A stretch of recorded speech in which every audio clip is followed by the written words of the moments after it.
Prepare yourself for the terror. The prison of madness, where few enter and none return. Welcome to Unsung Horrors. With Lance. And Erica. Leave all your sanity behind. It can't help you now.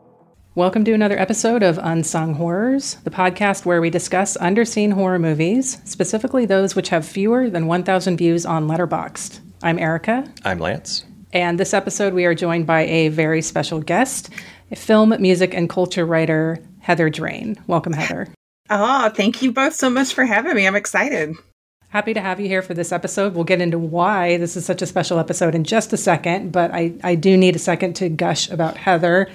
This guest spot has been a long time coming for me. I've really just been waiting for the right time to have her on, and I've been a big fan and a Patreon supporter of hers. If you're not familiar with her work, just literally Google her and you will find her in a million places. Directors Club podcast, Projection Booth podcast, Blu-ray releases, with too many to list. But I do have to pick out at least one favorite amongst all of those things. And I hate to pick just one because there's a lot of good things.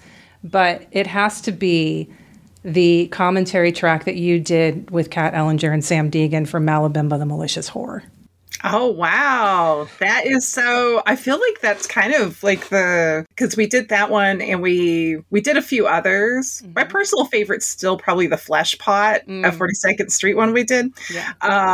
But I love Andy Milligan. Like that's just part of that's just me just being an Andy girl. But that's so cool. Malabimba was a trip. And that was one where there were times where I just really kind of felt like I got to sit back and just enjoy because both Kat and Sam have like such a vast knowledge of Italian cinema, of, nunsploitation and just that, and, just that whole, like, I mean, I know more than the average bear, but like both of their brains just at work and at play with that was so cool. I was very proud to be a part of it. Yeah. I think what I like so much about it is that, it feels like you're sitting in and listening in on friends talking about a film rather than someone just going through facts and production. And you do get that with the film, but it just felt like you guys were enjoying each other so much during it. And it's just nice to hear a commentary like that every now and then, which is why I really liked it. Oh man, that's so awesome to hear. Thank you. And I, as a film fan, I agree. Like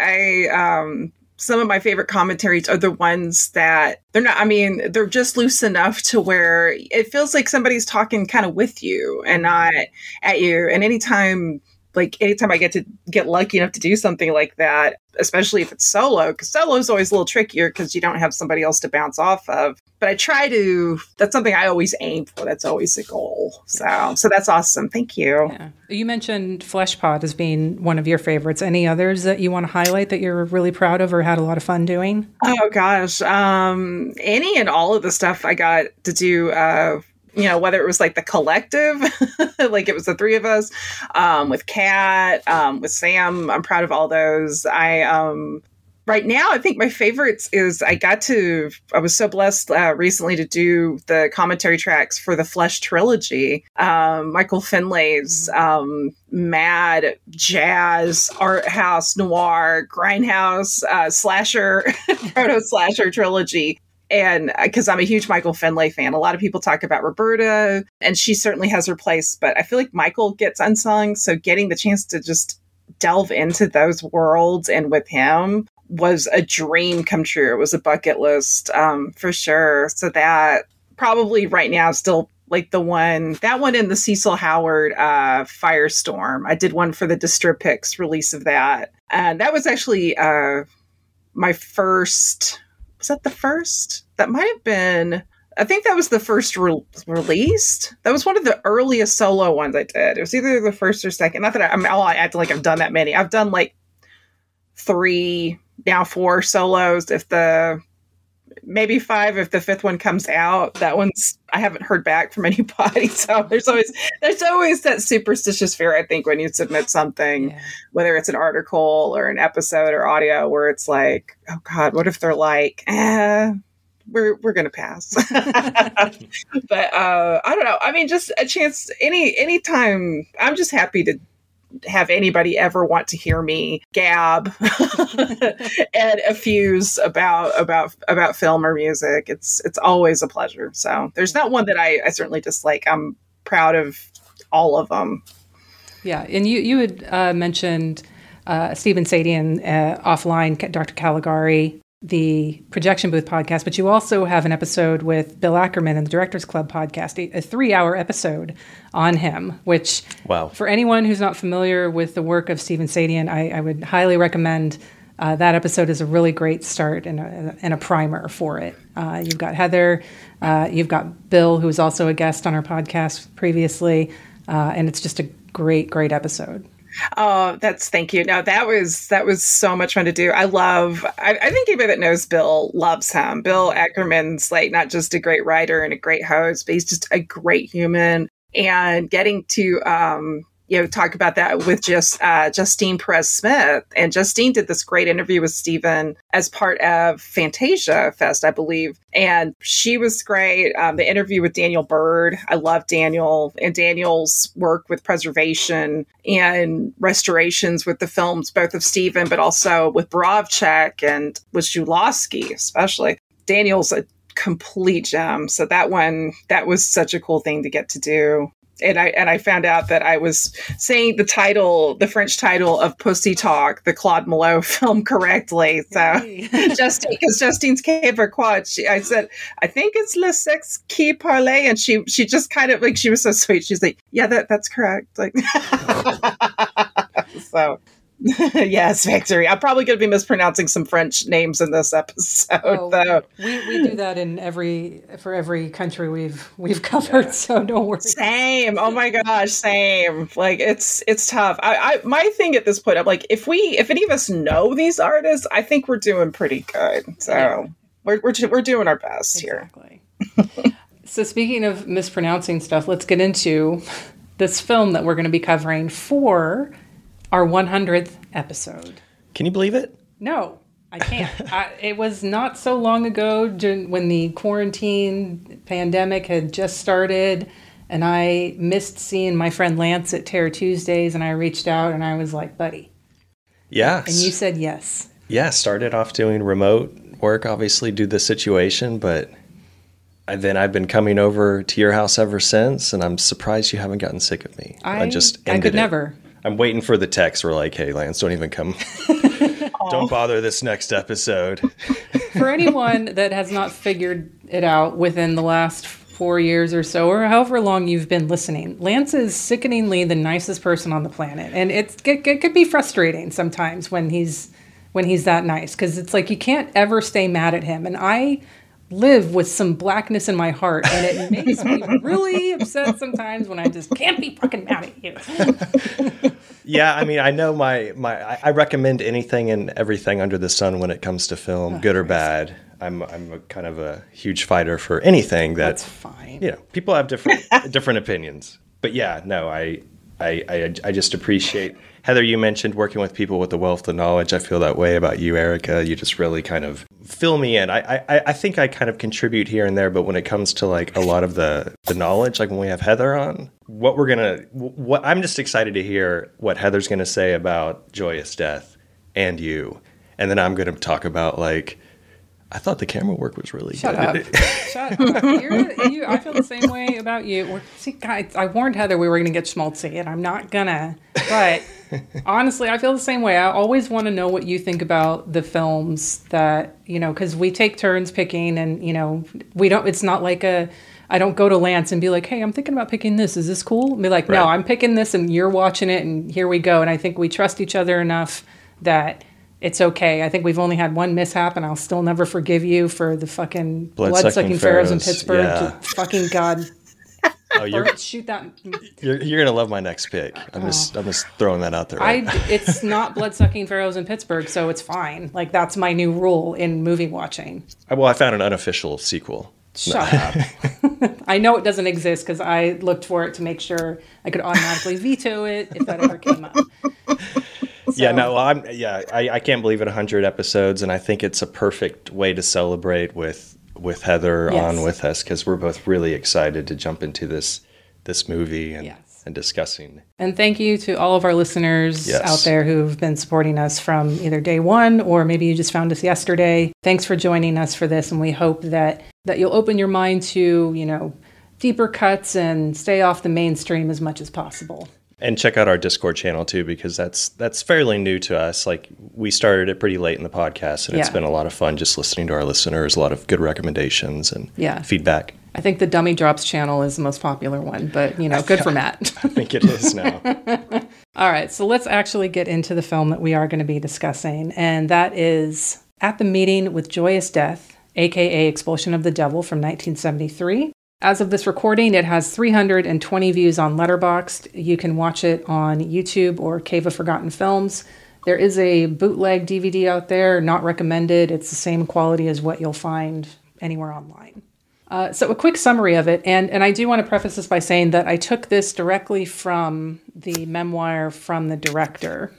So I do have a quick note about the summary in here, because I'm not sure how I feel about one of the things he says about the film. So, at the meeting with Joyous Death, a family moves into a strange house in the country. When the parents start to fix it up, their daughter becomes uncomfortable with the changes, both of the house and her own sexual awakening.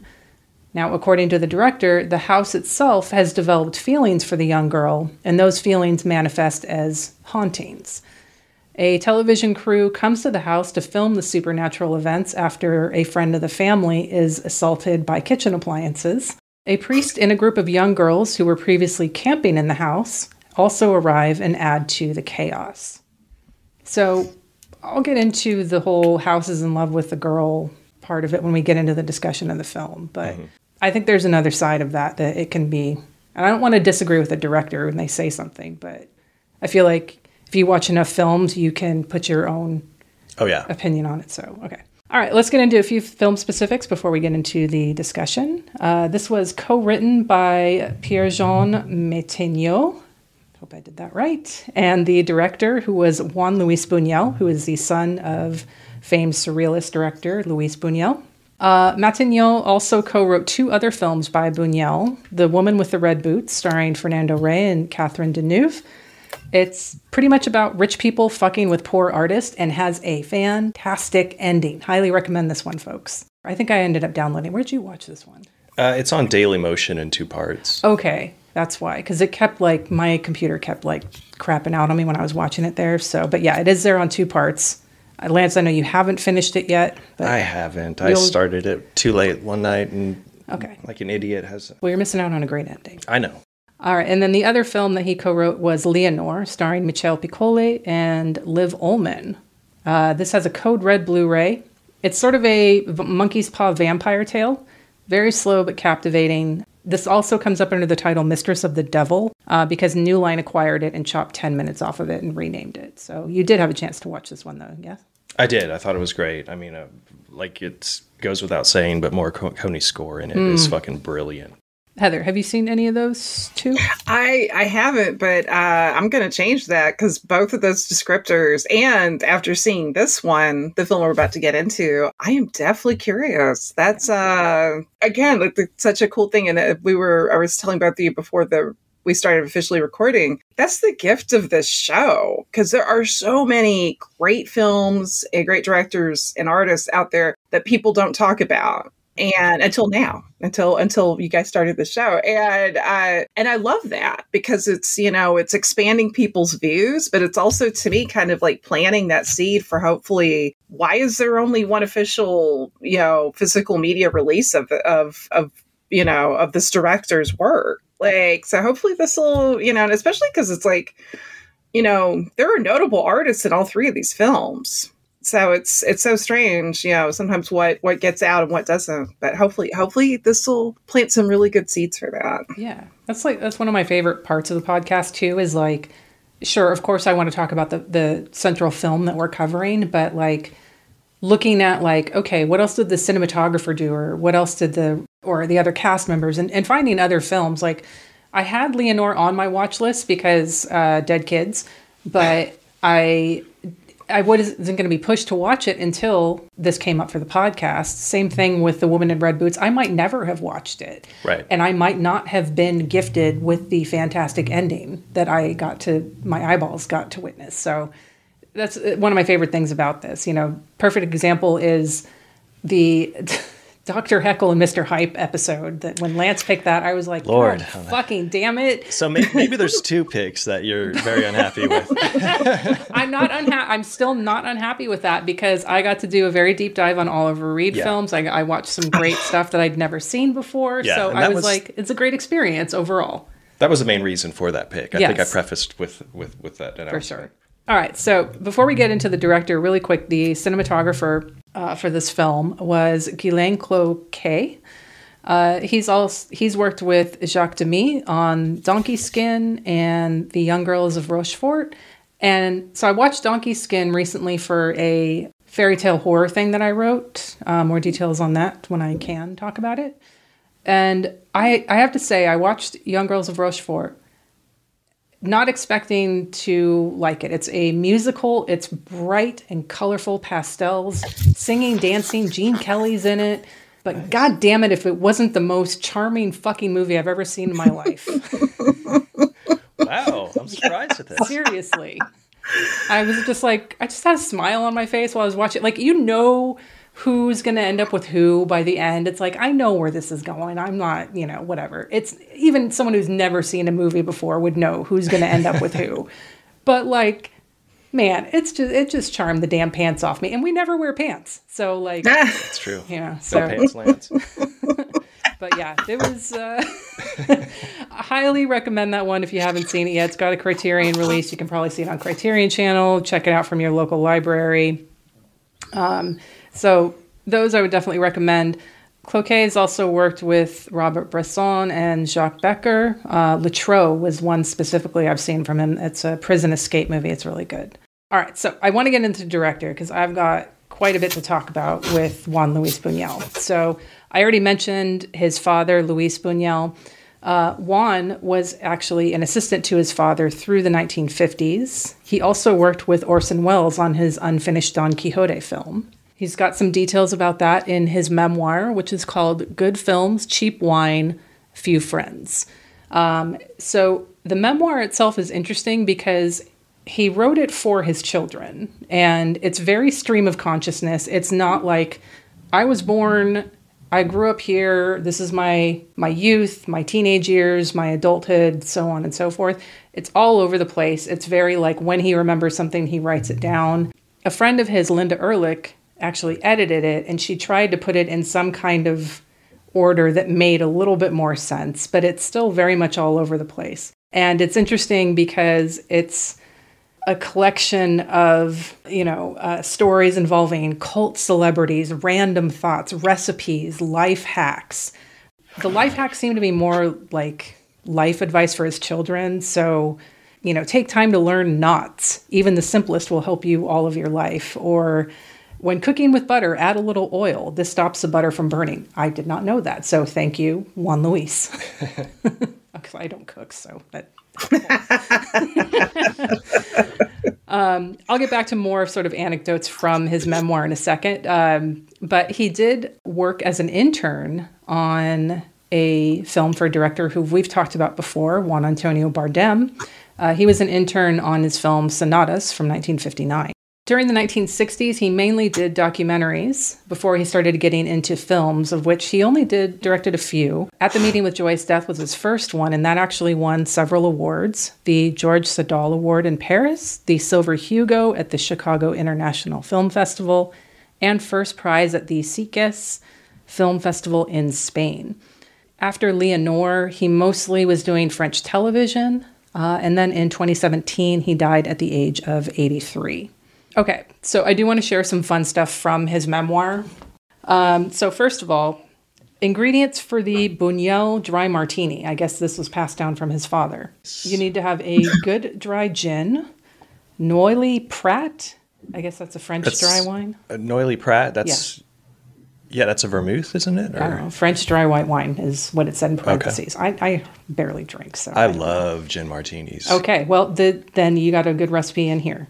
Angostura bitters and small pickled onions. And then there's a whole long process with it I won't get into, but I'll post it in show notes if you guys want a martini recipe. How about that? Among all the other things that he lists in here, he wrote about a bunch of different dreams that he had. And one of them, I put a sticky note on the page that says communist chicken for folks. So dream number 8. I am a member of the Communist Party, and it is my job to infiltrate the kitchens of the Socialist Party. There, I must cook chickens in a special manner, first boiling them, drying them very carefully, then stuffing them in small pans which are to be put into ovens. In this way, I will slowly make all the socialists become communists. All right. Wow. That's a great dream. I know. My dreams are like, I'm just afraid that something's falling on me or something. Oh, gosh. Yeah, I did a dream journal like years ago, and I stopped doing it because it was like this is, I don't think I want any more insight. Like, because it's either they're either really boring, or even the nightmare ones are so like when you start thinking about it after you're awake, you're like, what? Yeah. Like, what is, no, yeah. This doesn't need to be put down for posterity. I had a dream journal for a while too, and I just like started turning it into a story, and it turned into like, instead of just quickly, jotting down what I remember from it, I'd have pages and pages, and I'm like, this is going nowhere. Yeah. How many dreams does he have in that book? Is it like a couple of pages worth? Yeah, he's got 9. Oh no, yeah, just like 3 pages worth, so 9 altogether. Nice. that he wrote down. He also has a section in the book that's literally called "Things I Like and Dislike." So Juan Luis Buñuel's likes: guns and knives, clean virgin sheets of paper, good wines and alcohols, a good meal with friends, silence, classical music but not too much, and the mountains around Mexico City before 1953. Very specific. Dislikes: drugs. All right. Unwashed persons, perfume, which is like, yeah, but the third can solve the second one. But but sometimes they're both equally bad. That's true. Yeah. I can't stand it when I go to the movies and someone next to me is like, took a cologne bath. I'm like, oh God, that especially if it's like it's like musk on musk, like human musk mixed. Yeah. Oh yeah, it's a lot. It's a lot. Yeah. Let's see what else he dislikes. I think everyone will probably agree with this to a certain extent. Walt Disney and everything connected to that company. He doesn't like the Marvel universe. All right. Oh, he's canceled now. The fans are gonna go, Martin Scorsese who? People who keep walking under their umbrellas after it has stopped raining. Wow, that's specific. Yeah. That's very specific. Yeah. Above all, crowds and discotheques. I don't know. I don't know why that makes me laugh. I'm just like, he doesn't strike me as the guy that's like, like, oh, hell yeah, Boney M's on the stereo. I can't wait to get down. I don't know. Let's see. A couple more that he dislikes. Things that are cute. Yeah, hard thing. He's so cranky. Oh my God. It stopped raining. You get out from under that umbrella.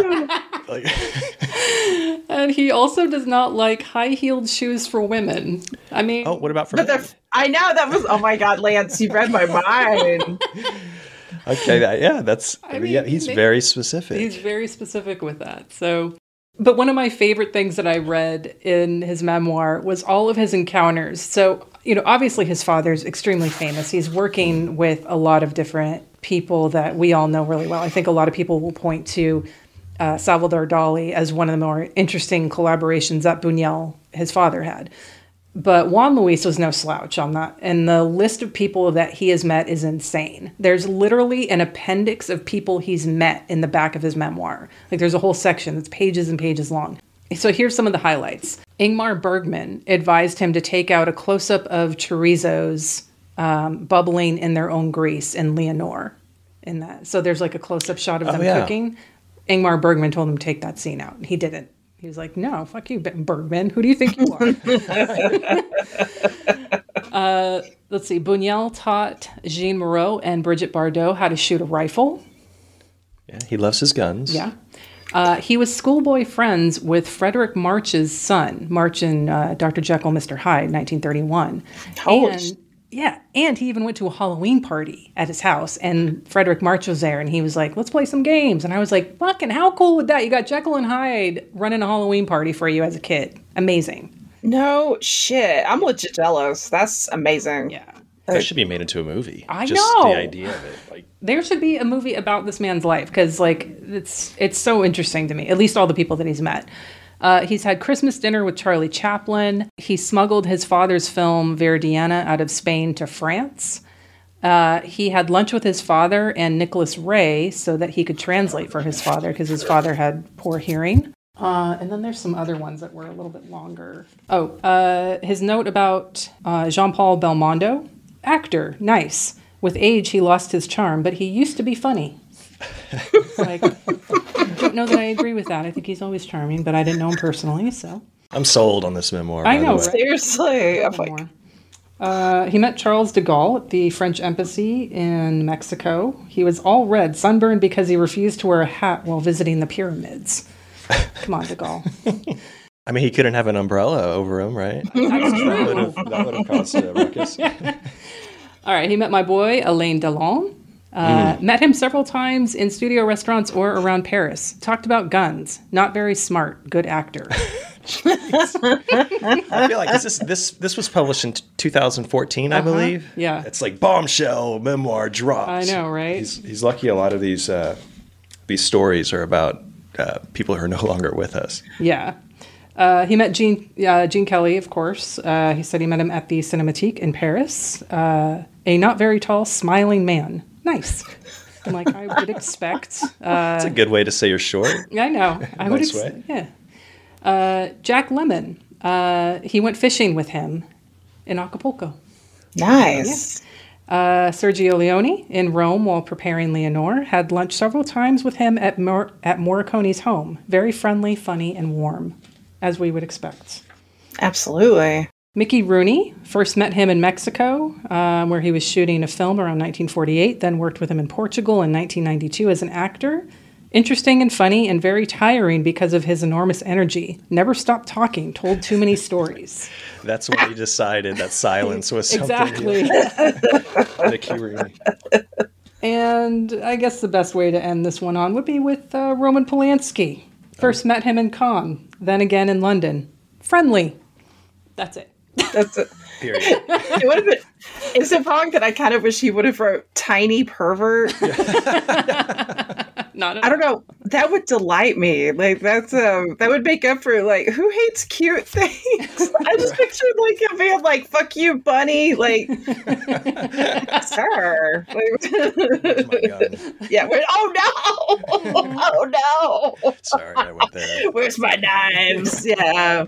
Yeah. That's why there was actually no dogs in Joyous Death. That's why she didn't have a dog. He's like, oh, I hate dogs. Yeah. Oh, They're cute. They're too cute. I can't have a cute animal in my picture. No, only snails. It's all right. Separating the artists. That's all we're doing.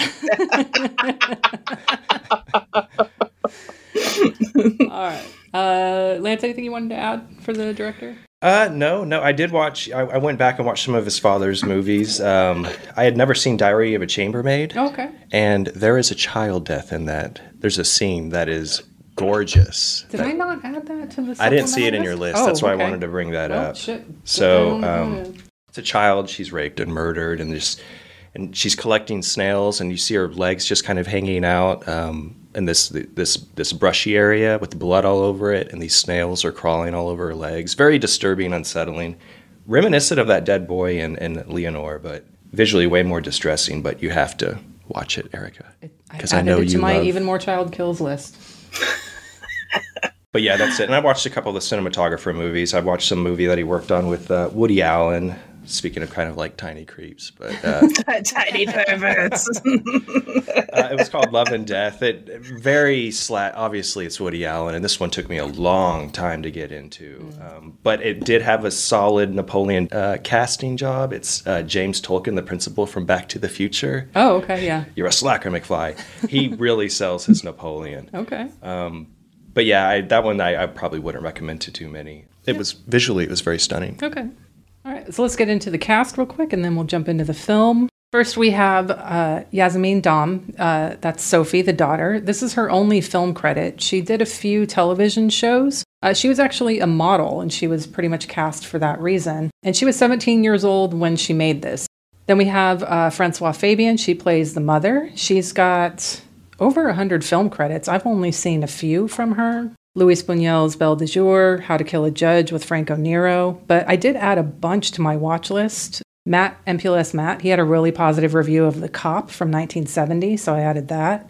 There's a Czech film called The Females from 1970 that I've had on my watch list that apparently she's in. And I haven't had a chance to watch it yet, but it's about feminist cannibals in a health spa. Yeah. Oh my God. Okay. I immediately need to see this. Right? It's got an amazing poster too. So yeah, check it out. Put that on your watch list. That's actually been on the potentials for this podcast list for a while too, but it hasn't been in a readily available place yet. So I might need to just fix that myself. She was also in Corbucci's The Specialist from 1969. So got a few added to watch list for her. Jean-Marc Bory plays Marc, the father. Jean-Pierre Darras plays Poirot, the reporter who's being filmed. I've seen a couple of films that he's been in. A Man Named Roca with Jean-Paul Belmondo, and Three Men to Destroy with Alain Delon. And then Michel Creton plays Leroy. He's the main cameraman. He's got 34 film credits. Mostly, he's got a lot of TV. There's a new film that I watched called Shock Troops from 1967. And it follows a group of French resistance fighters in World War II. They free 12 prisoners at the beginning of the film, but somehow they end up with an extra.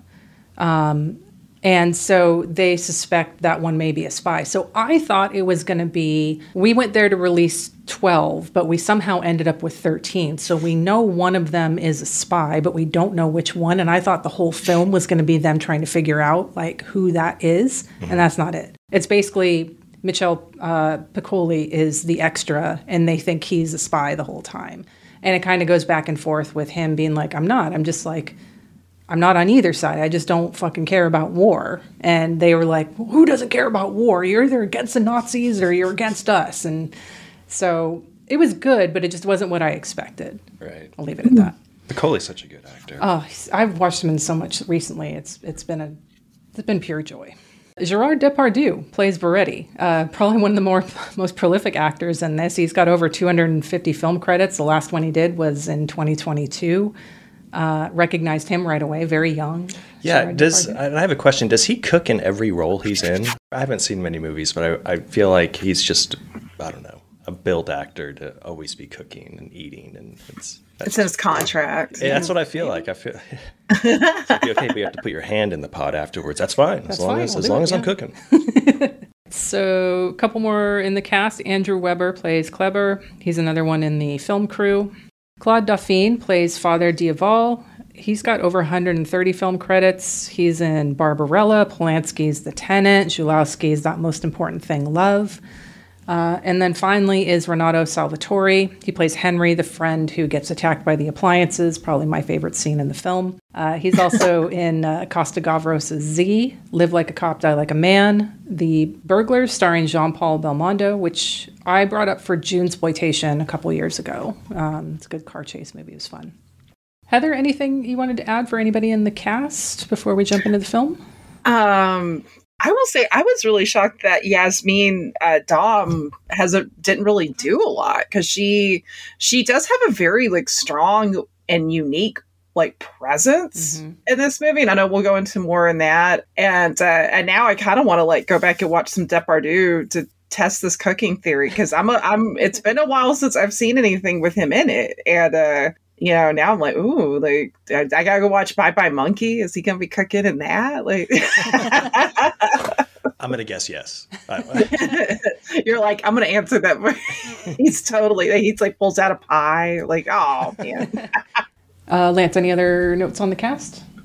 No, I'm just going to jump in on what Heather said, too. Yasmin Dam, she has like a face that almost, as soon as I saw her, I was like, what else is she, too? Like, it seems like a recognizable actress. And to find out she only has this one credit is pretty amazing. Yeah. And the poster selection is a little like, whoa, that's an interesting poster selection for it. But, I mean, I'm not going to like call Letterboxd and be like, excuse me, you have a 17-year-old girl with her boobies out on the poster, because it's whatever. art. I mean, it's art. Yeah, it is art. It'd be hilarious though if you found out that whoever submitted it like had the name like T. Nugent.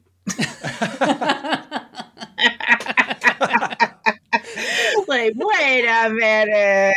I don't think you're into this for the right reasons, sir.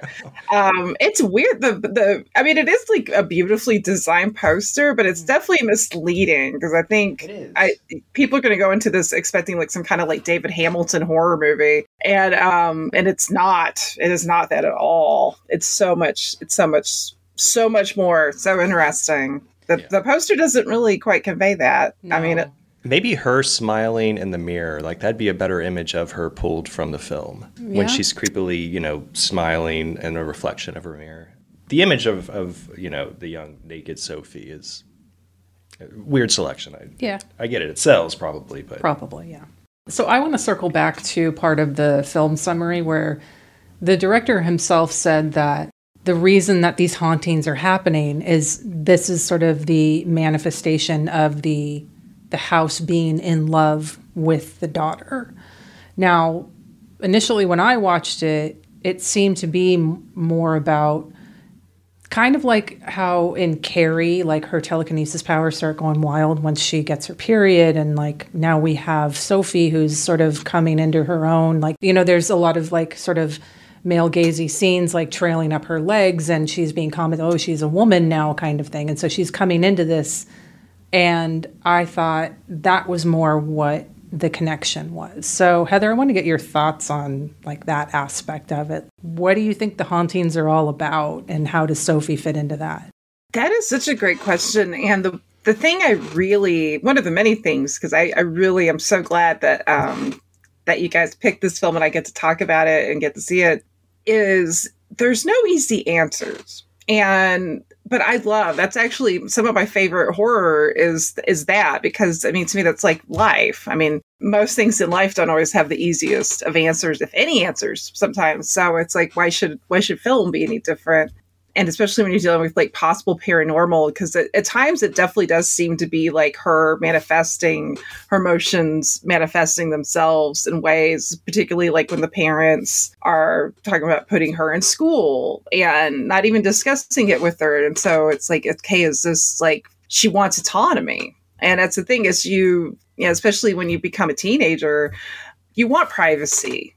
You need privacy. You need that. You need that sense of like, because you're still figuring yourself out, and then you've got hormones on top of that, and you're living in a culture where, especially girls are really not. It's like boys are too. I mean, we're all kind of boxed in. I think things are starting to get a little bit better about that, hopefully, in the culture, but progress is slow. but it's where it's like, this is what you do, this is what's expected of you, but you're a human being, and you're this wild, you're like this wild kid, and you're getting hormones, but you're not an adult. It's such a chaotic time. Being a teenager, growing up is chaos, I think, in so many ways. And so it's like, is the house picking up on her just inner sort of puberty chaos? But then it's like, is it a ghost? Is that, because at one point I'm like, well, maybe the mirror image is a spirit that's mimicking her. And then you have like poor Henri we have to go into this because you keep mentioning it. Poor Henri, who everybody loves. Henri is like the norm of this universe. He's like, everybody's like, Henri, and he's so jovial with his famous wine. And the kids are happy. He's singing along. He gets gets attacked. What was it, by the oven? Is the oven like the refrigerator? I think everything in the kitchen. It's the kitchen's just going to town on it. It's like, oh my god! Check this out. And the parents are screaming, "Henri!" I mean, it's the. Yeah, what even takes that scene to a whole other level is when Mark is out with Francoise and she wants to run in and he grabs her and starts violently slapping her like, oh, okay, let me show you. Okay, kitchen, you think you can outdo me? Let me show you what I can do. Like he's threatened by his masculinity.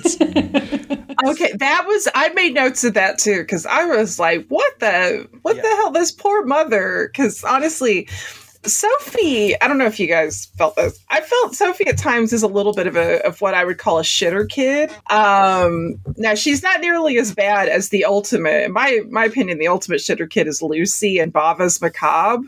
Okay, yeah. And now think about it, that actress looks kind of like Yasmin. I don't know. Somebody could have done like a follow up to this film and have her be like the daughter of Sophie. Yeah. But it's like, oh no, the shitters. It's the shitter family. But the dad is like, because he even tells, and I don't know if this. I kept thinking about this all throughout the film. In the beginning of the film, where he tells Sophie, "Oh, we picked this house because of you. Are you know?" And it's like, wow, I don't know how many parents would like let their kids make such a vital decision, because this is a beautiful estate. This great manor, this great sort of large chateau that, which honestly, I don't know about you guys, I kept thinking like, with the paranormal, like, would it be worth it? Because it's some sweet space. A lot of land. It's just remote. Yeah. I mean, if I got my ass kicked by a oven one night, I'd probably be like, maybe I'll see if it happens again. Yeah. And if it does, I'm out. It's not an immediate deal breaker, but if it happens again, right. I'm not trying to. I mean, those, fixing those windows, that bill's gonna pile up. Oh, that's true. Great. I think it's interesting that you brought that up, that, we bought this house because you wanted us to. This is the house you wanted.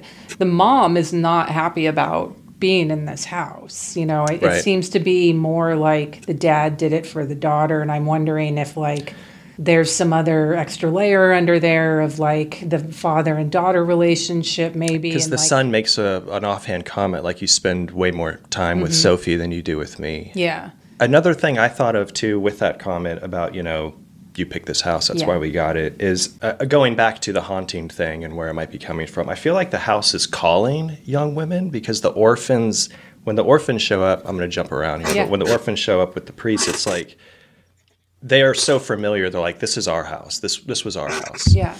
And they almost seem drawn, they almost seem aware of what's happening. To me, that's what I kind of picked up here and there, like, at times they're frightened, but some of them seem very secure in this house. They don't seem too frightened on what's happening. And then there was that room full of the brooms just kind of propped up. And I thought, obviously it's witches and stuff. They're all some sort of, they've got this haunted, this collective group. But yeah, I almost feel like the house is calling these young women. And maybe that's... Yeah, I mean, the cellar room with all the brooms, I was like, I can see maybe 2 brooms tops in a house, but there was like 15 or 20, right? Oh, yeah. And so clearly those are there for a reason. And so, yeah, my brain automatically went to the stereotype of, witches on brooms kind of thing. Right. And I was like, okay, so there's this other sort of like added feminine element. So do these women or young girls come to this house, and then like that sort of spawns some sort of like independence in them. You don't really see that with the orphan girls, but they're also being controlled by a religious figure. So that could be why, why Sophie is at such odds with all the girls, where she's just like, well, I'm this and I'm that, and being, like Heather said, a shitter kid. So I don't know. Like there's a lot of unknowns with this, and I'm not mad about that. I don't need an answer for any of it. I think it's interesting for that, but I think there's a lot of ways to look at it. Yeah, and just to go back just to end this shitter kid thing, Sophie, one of my favorite quotes was she tells her dad, "I don't want to hear you breathe." at night. Like, basically, I'd rather be sleeping with the dead than having you in my room. And she even mentions that too. Also, when they throw her little brother into the room, something like, is breathing. Yeah.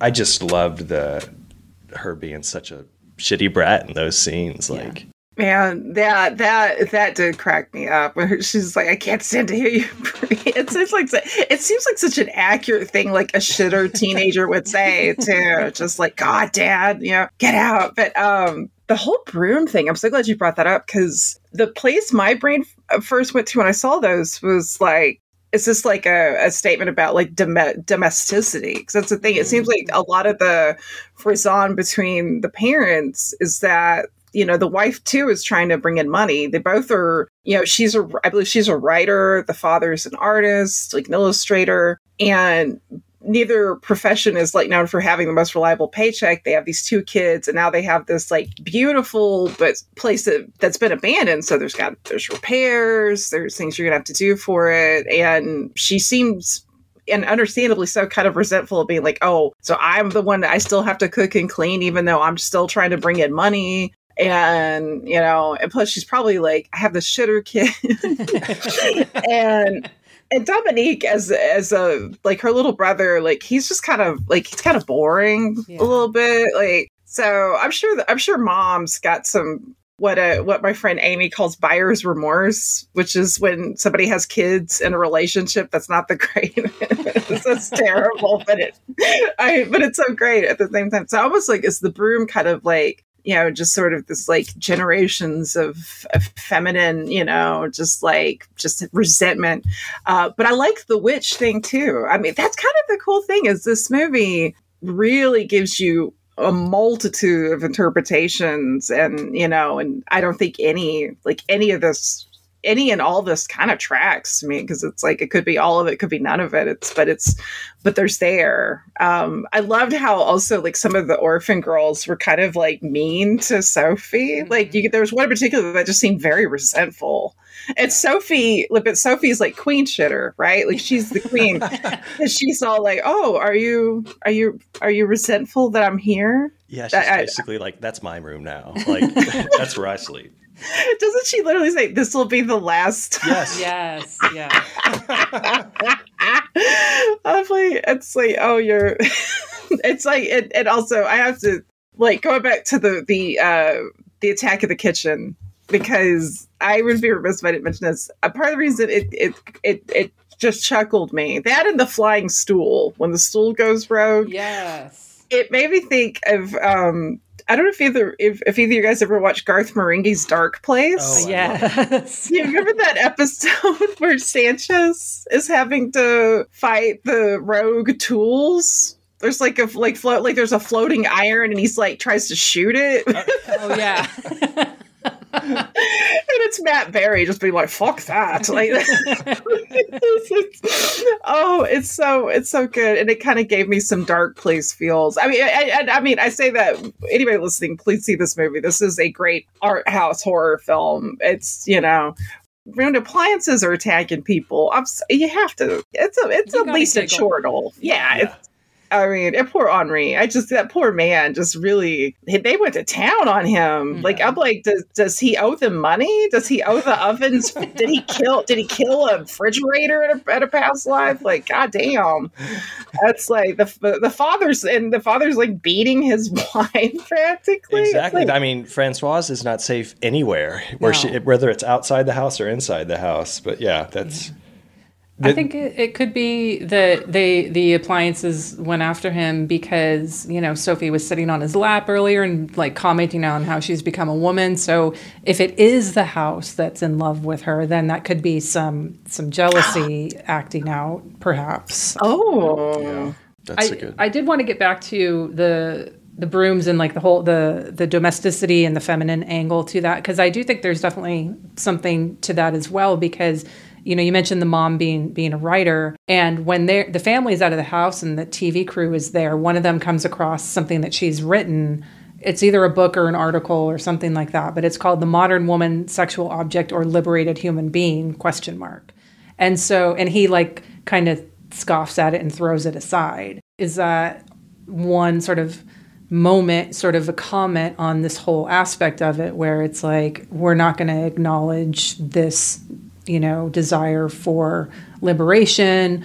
We're going to continue to treat you as sexual objects. Even the house will do that. Oh, that is a good. And the fact that the mother, because I don't know, for whatever reason, like when he picked it up when I first watched this, I don't think I fully realized that was her. I should have. Now that I'm saying this all out loud, like I totally should have. I don't know why I did. And the mother is the one that has like enough sense to like she at one point, like they leave and she's gone. We don't see her for the rest of the film. And the fact that film crew's so broy. Yeah. The film. Wasn't Sophie reading that book too in one of the earlier scenes, or was she? I felt like she was in bed with that book. Okay, I might have missed that. It's not the best copy, folks. So a lot of, some scenes aren't easy to see. But yeah, that film crew. I mean, they are very broy. They're just a lot of them have disgusting habits. Gerard, he's probably the most sweet of the bunch. Sure. He just wants to GTFO after a while, but. They all have, I have to say, the casting of those guys are perfect. They all have great faces. You can, easily distinguish them. Who's the camera guy? Who's the lighting guy? Who's the sound guy? And even though the stories are, pretty gross, but the banter and the stories they tell each other are just so they're just driving us to the end. Like it's just, they have a lot of sexual conquest that they talk about. Yeah. And it's kind of like, bro talk, but I love how it's just kind of, Buñuel's just slowly driving us to the end. It's just like real life banter between bros. It's gross, but I loved the film crew. I thought they all kind of, the whole cast, I think the whole performance, especially how quickly the family dynamic is established. Like it reminded me of Poltergeist, obviously another haunting movie where, it's just a great family in horror. Like they just establish their personalities real quick, exactly what their professions are, how they're handling situations, that Sophie's a shitter kid. And then the development just propels the story, even though there's not a whole lot going on, because you're so kind of invested immediately in these characters. I just love the performances. Yeah, it moves along really quickly too. Like, it's a short runtime; it's about 80 minutes, but it moves along really quickly. Like exactly 30 minutes. There's the appliance attack. They go to find the film crew, and then it's shifted into a different type of movie. And a found footage movie. Yeah, it turns in. And I'm sure that there are other examples, and I'm very open to hearing comments from folks who can point to them. But where it's very clearly we're looking at it through the point of view of the film crew within the film. It has that found footage feel, but it seems like one of the very earliest types of films in that realm, like very proto found footage. It's not completely it's not 100% found footage. Well, a lot of people, they look to Cannibal Holocaust from 1980, I think it is, and that it's very similar to Joyous Death, to where it's not full on found footage. Right. So I think Joyous Death should be in the conversation when people are talking about or arguing what's the first found footage horror film. Yeah. This is the earliest I've seen.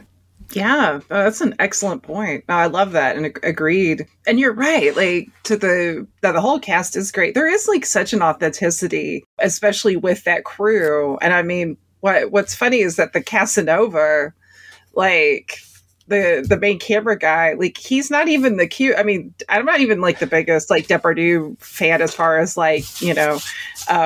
prurient interest. But he's the best looking guy. He really is. And especially because he seems like the nicest. He seems definitely probably the smartest, but yet the camera guy is the one where even one of the orphan girls makes some comment of he would, he's not bad. And it's really? It's not like they had a Jean-Pierre Léaud in there or something, which, I think would have been, he's a little more beautiful. Yeah, somebody who's really beautiful or no, but it's this. This guy is just oh my God, really? You ladies. I'm that's why I'm because Sophie, because she interacts with him and it's kind of when she's sort of it's kind of flirting with them, but I'm is the house possessing her to have bad taste in men this early on?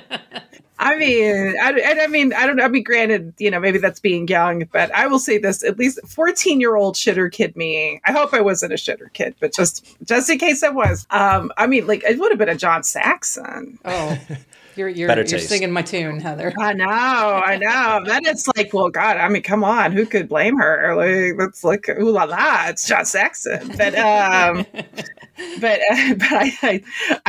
digress. I did think because in an earlier scene we get where she, like, her parents are starting to look like maybe starting to kind of initiate some lovemaking, and very tame. That's the other thing. That's the other weird thing about the nudity on the poster, is that this film is very tame. Yeah. Like, there's a lot more inferred than really revealed. But she opens the door and immediately gets mad and slams it, and then all of this glass starts breaking. But again, I'm like, I would be pissed too, because gross. Nobody wants to think about their parents doing it. But I mean, like, except my version, there would have been copious vomiting. Would have straight turned into the Exorcist. That would have been the scene. She just starts projectile vomiting while windows are being destroyed around her. Like, oh my God. It would have been so metal. It would have been so heavy metal. But is there like a weird... Is there like a jealousy, like a daddy's girl kind of thing? Like, what did you guys think about that? What do you think about her emotional reaction? Because I'm really curious, because I'm not entirely sure. I agree. I think, I mentioned before maybe there's some sort of like father-daughter thing going on underlying there. I think there is some jealousy because, it sparks all of those windows breaking. And, Lance, you had mentioned Poltergeist, you had mentioned Cannibal Holocaust. I think there's a lot of other films that owe something to this. And I'm not saying like, the writer of The Changeling saw this, but like I thought of that the minute the volleyball started bouncing down the stairs. Yes. Oh yeah. But I think there's something to that. Like all of the haunting aspects to me are very reminiscent of Poltergeist, like, furniture moving around, and the found footage aspect of Cannibal Holocaust and the Changeling and all of those sort of things. And even because she seems to be connected to all these things happening, I mentioned Carrie before. Is it a telekinesis thing? Like, did she destroy all the cars outside and cover them in ivy? You don't know, because the cars were fine before she showed up back at the house. Yeah, that scene right there kind of made me think of Evil Dead. Yeah. You know how they're stuck in this cabin, they try to escape, and then the bridge is just, self kind of destroys by this evil. And then I thought back, like, the scenes of the windows exploding, the blue table being thrown through the French doors very violently. It's like the haunting is coming from the outside. And then I thought, during the opening credits, I really love, actually both Buñuels do this. They always they kind of establish the scenery as the credits are playing. So you kind of get your whereabouts. And in Joyous Death, it does the camera's propped up in front of the house, and it does like a complete 360 of like the field in front of it. Mm-hmm. Then it goes the other way. It's very kind of long-winded, but it's like, okay, here's the surroundings. I'm like, okay, maybe it's like showcasing where the haunting's coming from, and that's why it's busting through the windows. And that's kind of reminded me of Evil Dead, like something's awakened when Sophie enters the house and the family, and here comes that evil force. Yeah. Well, the mud house too, because like the father's got mud all over his painting, his illustration, or his drawings, and then like Perot, who he thinks Sophie has come to his bedroom, then all of a sudden he's covered. I love that scene in mud, and I'm like, well, that's another like outside element coming in. So the mud on his illustrations, the first time it happens, it's like the equivalent. It's the 1973 equivalent of like losing a saved document. Like, oh shit! Oh my God, totally. There's haunted mud on my illustration. Haunted. Haunted mud. Oh my God, please. That needs to forever be part of the descriptor for this film from here on out. But it has haunted mud. But I do feel like it's almost nature coming in. Again, it could be some sort of, something with her sexuality, coming into her sexuality.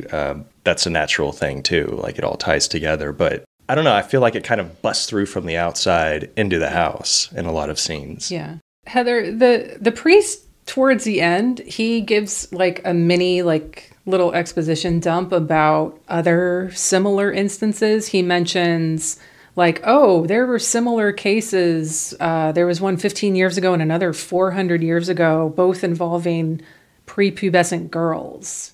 Did that make you think that like, okay, maybe this is tied to their sexuality, or like, did you have any thoughts on that?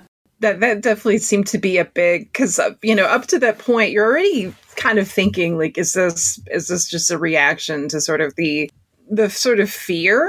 Like, because I think female sexuality is something that so many are obsessed with, but also very afraid of it. Mm-hmm. Very like, as Kim Gordon would say, fear of a female planet. Maybe it's tied to that. If the women go full feral, full Amazonian tribe, what will happen? So no, I definitely wanted that, especially because it's like, wow, 400 years, and it's like, wow, it's just like, it made you think like, God, there's so much like world building we could kind of tie into it, but it's also, it's weird because Sophie is such an enigma of a character too, because it's just sort of like the film always keeps us at a distance a little bit, like, and I think it's purposefully, like it's definitely not like a flaw where it's not a clean answer, because I think a lot of times, like one of the very few write-ups I could find on this film online was just the writer nominally mentioned The Exorcist, which makes sense because this is the same time period, and when people talk about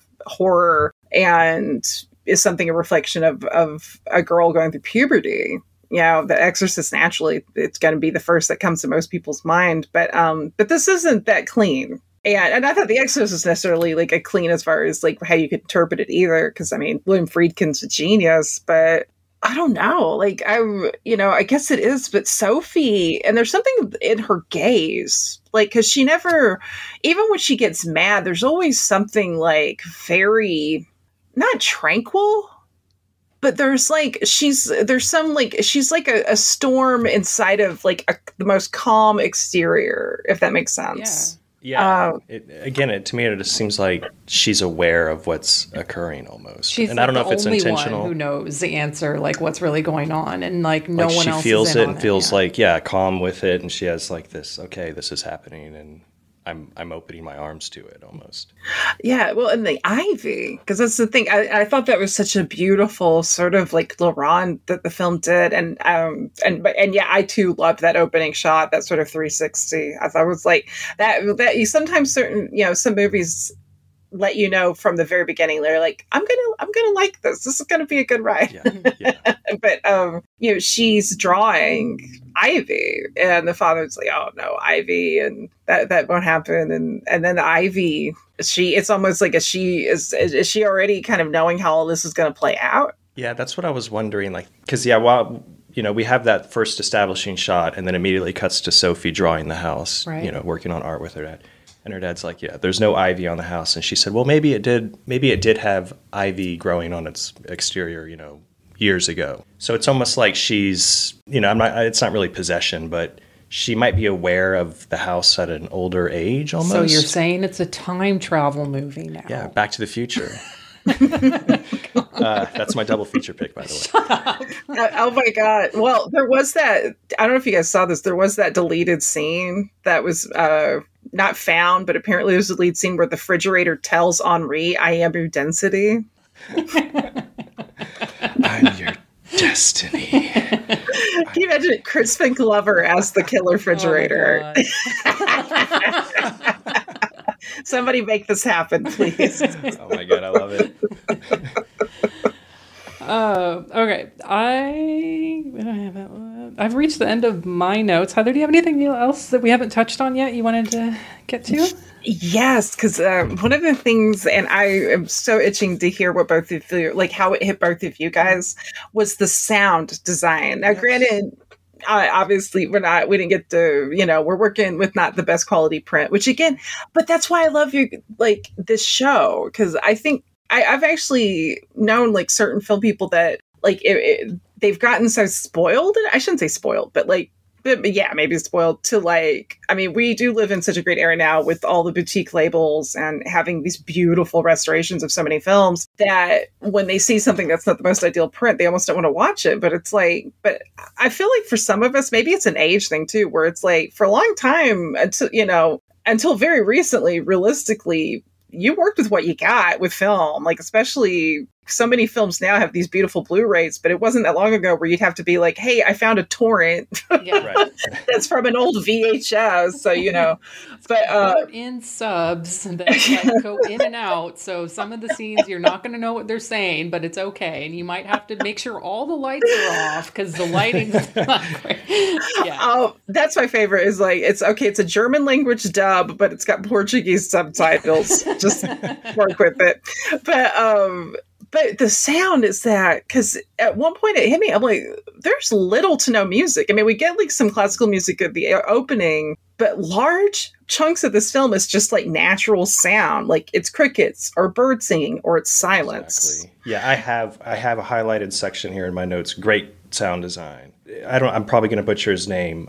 Jean-Louis Ducarme, who did freaking Sorcerer, To Live and Die in L.A. He even did some sound work for The Exorcist. Oh, wow. But yeah, immediately one of my first notes I'd put was the outdoor sounds are just spot on. Specifically when Sophie's walking into the front yard in the middle of the night, that one scene. Yeah. Before the first windows break. It's the sounds of crickets, like you said, Heather, frogs, owls in the distance, her steps in the grass. It's just you're in the moment, the atmosphere. It's so effective that when the sound immediately cuts off, when Mark and Francoise are outside, like you hear it, you feel it. Like you become, the sound design in this just puts you in that remote setting so well. The morning after all the shit goes down. When the orphan girls head back to the house, you hear the active birds, you hear nature waking up, and you feel it. Like it's very calming and effective, but at the same time, you're like, what did I just witness? Like, it works better in this movie than, like you said, Heather, than adding like an original score on top of it. Yeah, there music in the beginning, and like on the rewatch, I was much more aware of the natural sounds because they pretty much just draw you in. It's like you're here too. You're hearing and feeling all of this. And it's not until that moment with Mark and Francois where it all stops that you're like, oh, and you're jolted out of it and you're much more aware of when it's there and when it's not. Because up until that point, I was just like, I noticed there wasn't a score, but I wasn't really thinking about the sound until it wasn't there. And I was like, oh God, that's jarring. Yeah, the only thing I could think of that I remember music is the opening credits. It's very classical feeling. I'm glad you brought that up, Heather, because I had not pointed out that sound design because it is very well done in this movie.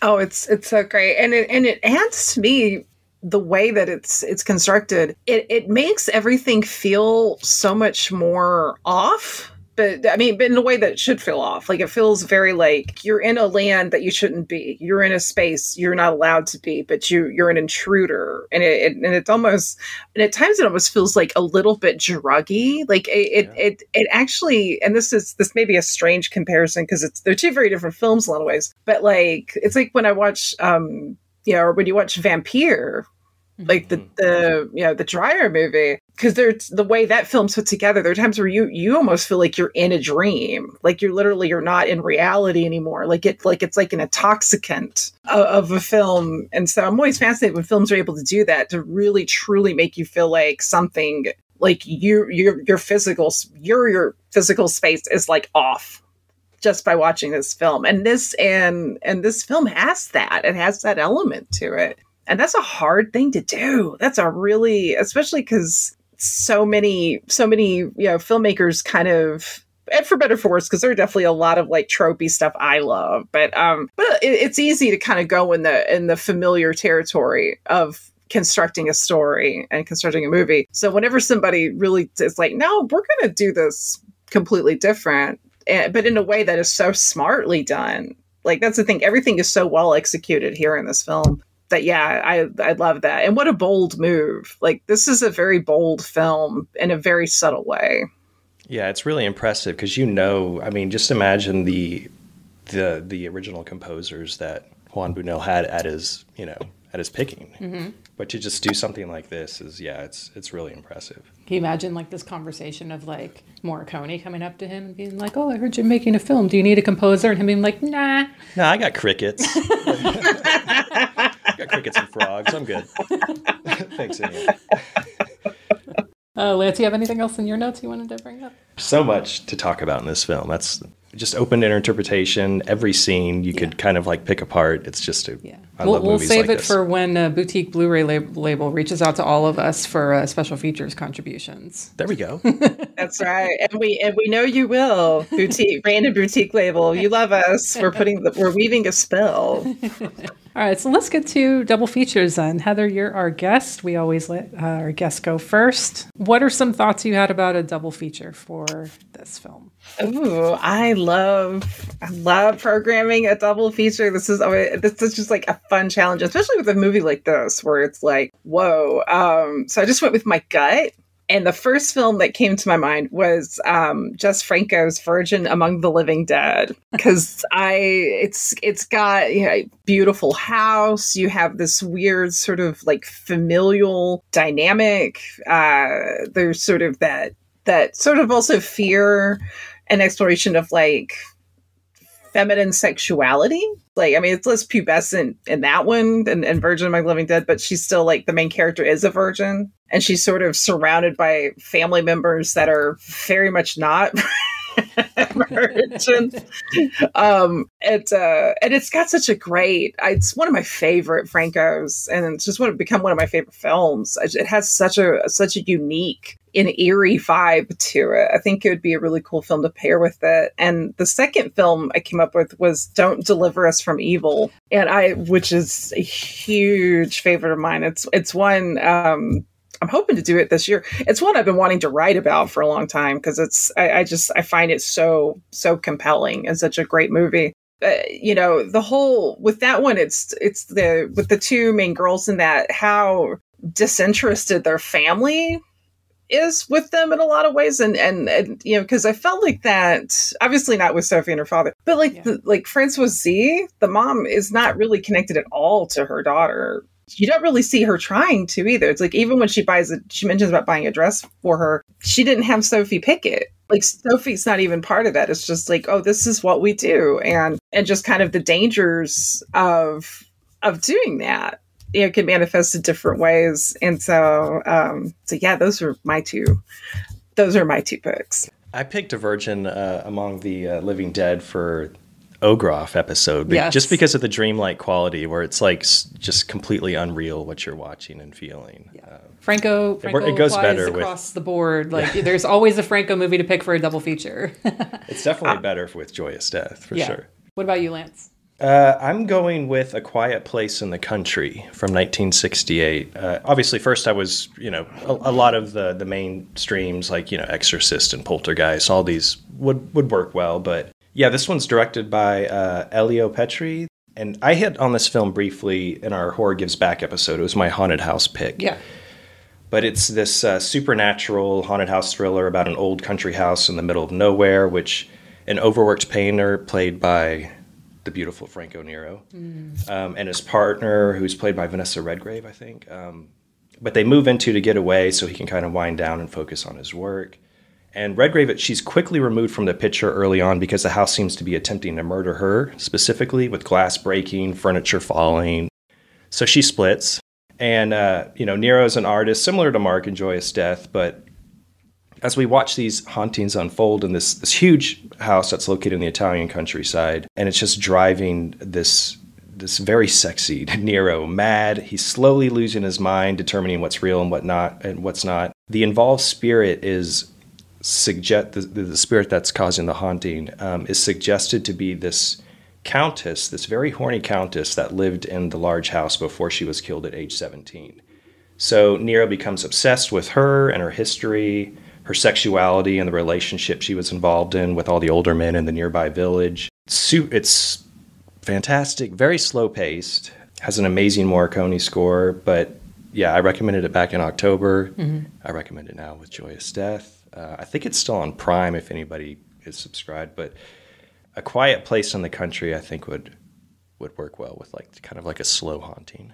I went mainstream where, I mean, my brain mostly went there. Like, we have a Amityville 2 poster in the house, like right next to the TV. Yes. And like my brain went, I was like, that could work. And then I started thinking about like, you know, the houses themselves being haunted and being evil and not necessarily a spirit dwelling within it.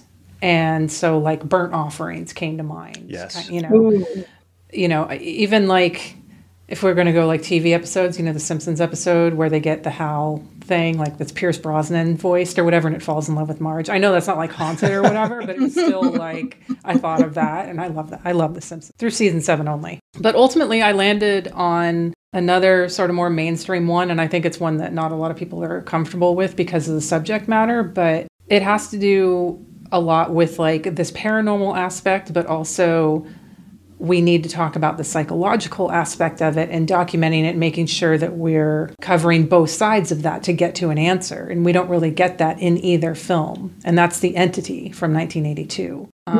You know, Barbara Hershey's character is struggling to get anyone to believe her. We don't really have that aspect here, but we do have this paranormal versus psychological. They do bring it up at a certain point. Like the film crew is like, well, couldn't it just be like, you know, mass hysteria or something like that? There's a documentarian aspect with the film crew coming. And then you have this like, we'll call it an unhealthy obsession with a beautiful woman by this spirit or, you know, the house in this sense. So I'm here to episode 100, make everyone uncomfortable with my ghost rape movie.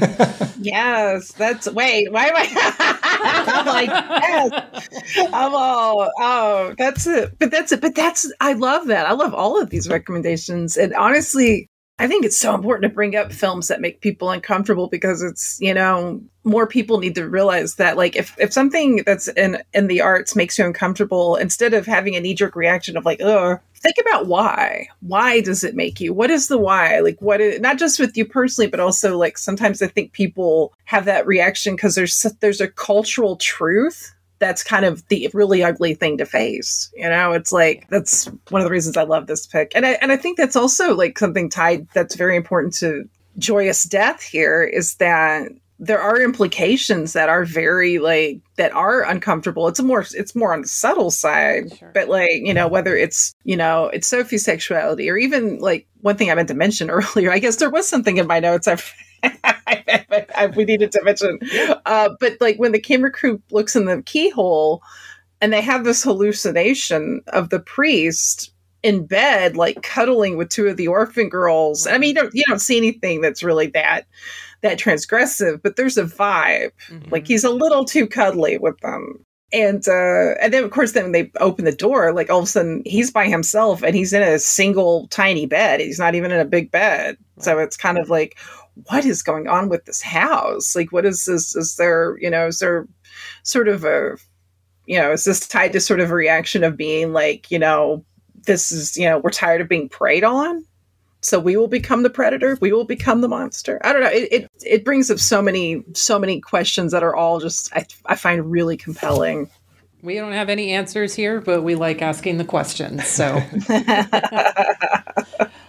all right, Lance, are you going to make us uncomfortable with your next pick? I hope so. I think it's a fun one. Okay. It's also under 90 minutes, so Yay. That's always a treat. Next episode, we will be covering An Eye for an Eye from 1973. Yes. Yeah. Oh, my God. I love that movie so fucking much. Oh. And we're going to have Heather back. That's Yes. That'd be so rude. That'd be such a shitter kid move. I'm like, your other guests take a hike. You're all, when are we recording? Yeah. It's also known as The Psychopath. It's this very icky feeling American horror film directed by Larry G. Brown. It's about a host of a children's television show named Mr. Rabby, who is a friend to every little boy and little girl in the city. But when he hears stories from the kids who watch his show about the abuse they suffer at the hands of their parents, he begins visiting the parents and brutally murdering them. Wait, so he's defending the children? Yeah, Lance, this is a fun one for you. It's you're going to have to open your eyes, expand your mind, and realize that all right, not all kids are shitters, but come on. Some of these are. Just most of them. Yeah, just most of them. All right. So yeah, as the adult body count starts piling up, the police start getting suspicious of this goofy puppeteer. So I think it will be a little awkward, at times uncomfortable to watch for some people. There are some unsettling, yet to me still very humorous moments, like these interactions between the children and their parents. And don't let the short runtime fool you. It can drag. It has its lulls. It's a bit repetitive in its plot, but stick with it because the ending is going to just make you jump up and cheer. So it currently has 197 views on Letterboxd. It's on Cave of Forgotten Films under Psychopath, 1973. We'll put the link in show notes. But yeah, I think this should be a lot of fun. Wasn't even on my radar. And Heather's excited. That means I'm excited. Yes, thank you, Heather. I'm glad you're here.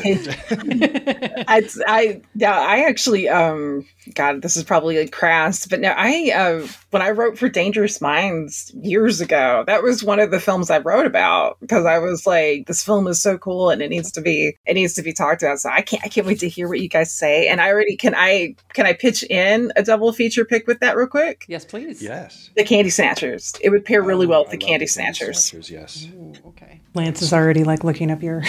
I'm seeing it. I can find the write-up still out there on Dangerous Minds. It should be. Okay, it should be. Heather, this was such a joy, and I'm so glad you could join us for the big episode 100. Can you tell folks where they can find and follow you on socials? Absolutely. No, and thank you both so much for having me. Especially on such a special occasion, like an anniversary. Like, this is super cool. But you can find me over on, if you go to linktree.com/Mondo Heather. That houses my Patreon, which is at Mondo Heather, my website, which is mondoheather.com, links to my Twitter, my Instagram. Yeah, I still call it Twitter because, yeah. Sorry, Elon, but never. Yeah, links to other shows. I know we just did a new episode of Noise Junkies, where I got to host and talk about Strip Club from Hell music. I think that'll be a lot of fun, and so many other things. But yeah, linktree.com/Mondo Heather. Excellent. Everyone, be sure you're following Heather if you're not already. Her posts and everything just are so much fun to read, especially on her Patreon. So be sure to support her there. You're doing yourself a favor, not her, by giving her money. So, I mean, you are too, but like mostly yourself. I'm just saying. Oh my God. Okay. I didn't pay Erica. Anybody listening to that? Don't give bribes, folks. Unless you're going to put a hit on a kid. But. Oh, damn. There it is. Oh. All right. If you're not already, you can follow this podcast on Instagram, Twitter, and Facebook, all at Unsung Horrors. I'm on Letterboxd, Instagram, and Twitter at Hex Massacre. I'm on Letterboxd and Instagram at Schibi. Oh, also, make sure you're following because I have updates about the book coming up that will be in my hands within a couple months. It is officially with the printer after... I don't even want to count the number of hiccups. Maybe one of these days I'll be on an interview and I'll go through what a fucking nightmare this whole process has been. Well, it landed with the best printer. That's where it had to happen. I'm never writing another fucking book again. Fuck this. Anyway, Heather, thank you once again for joining us. Folks, Be sure to follow her. And we'll see you back next episode for Eye for an Eye. Night, y'all. Bye.